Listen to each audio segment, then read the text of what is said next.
What's up, everyone? Welcome back to the channel. Like always, like and subscribe. Leave a comment down below when we're back in my dusty little corner of my tiny little house with all the Star Trek books next to me. There's more behind those. I lost my mind. I won't be doing that again for a while. Y'all saw the haul videos, but there's other ones that I've bought on the side. But this video today, as you saw from the thumbnail, is probably my most favorite book of all time ever, and I know I say that a lot. But this one for sure, like I almost had a tear come out of my eye, which is hard to do because I have the emotions of a stump. So unless I'm angry, I have no other emotions.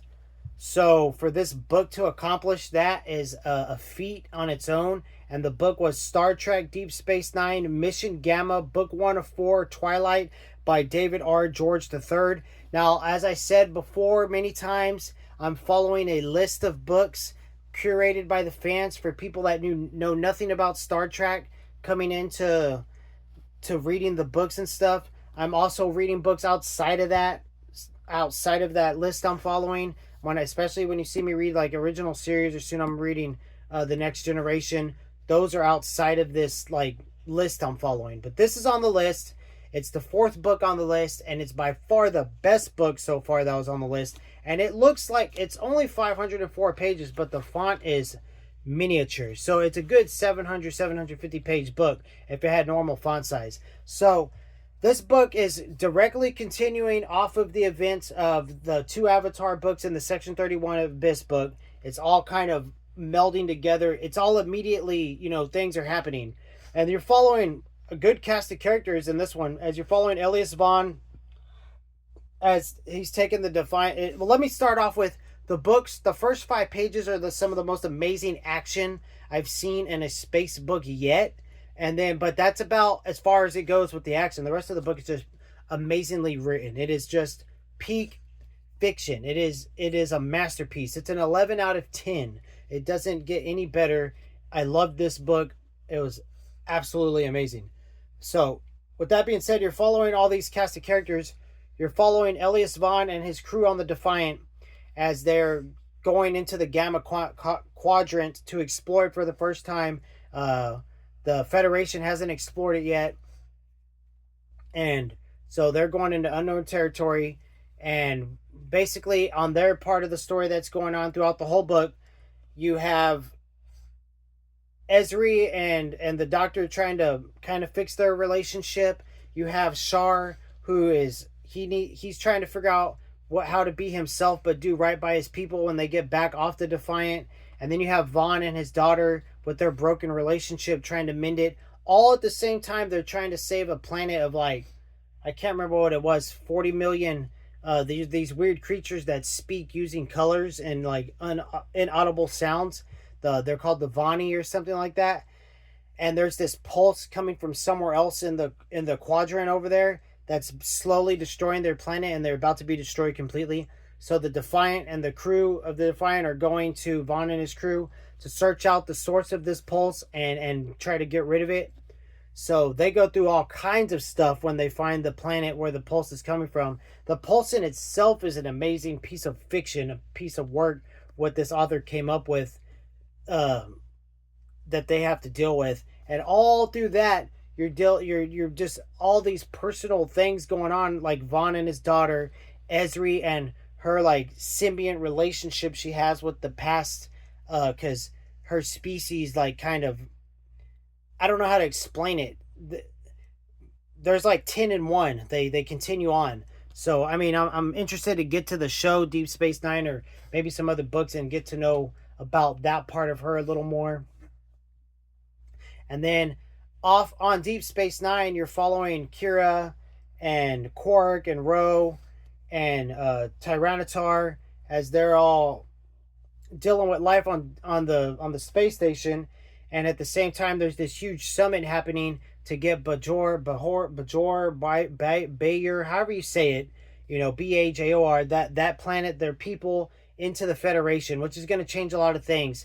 So you're dealing with Quark as he's a businessman by nature, the Ferengi, so he knows his business is going to, because the Federation's a moneyless society.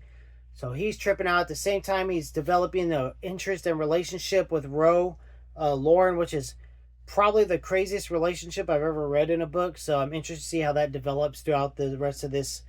This is a 4-book series, Mission Gamma. And then I don't know what else. I don't want to say too much more because I don't want to spoil it all. And then basically all the characters you meet in the 2 Avatar books, they're all here.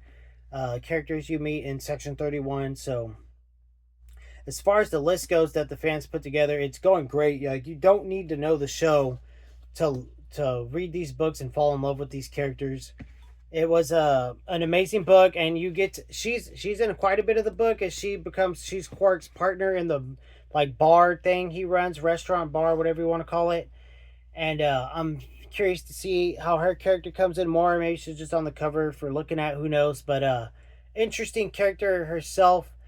Quark, I didn't like Quark in the other books so far, but now he's grown on me, and it's interesting to see what's going to happen with him in a row, like I said.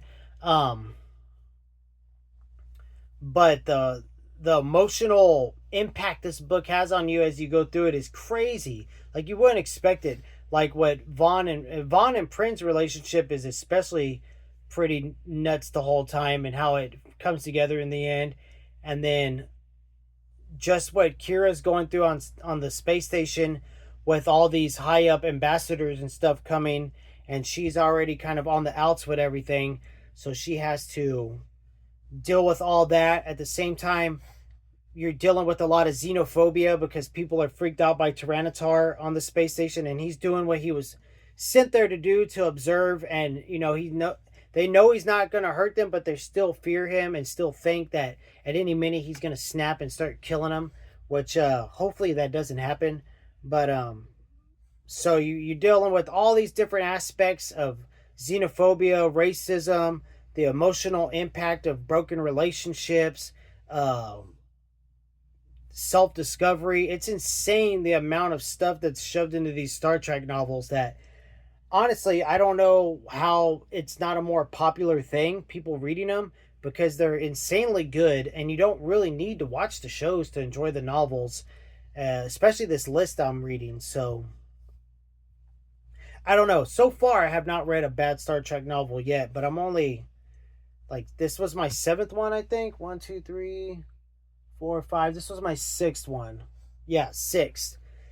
But I mean, it was my favorite book of all time. So I'm gonna see how many times I say that over the next year. But Star Trek Deep Space Nine, Mission Gamma, book 1 of 4, Twilight. I am super excited to get to book 2 soon. You see it at the bottom of my TBR. Probably shifted up a little bit, but I'd like to read at least 1 or 2 more non-Star Wars and Star Trek books this month, but we'll see. I might not. I might just finish out the month on Star Wars and Star Trek. So that's the video today, guys. Like, subscribe, leave a comment down below. Later.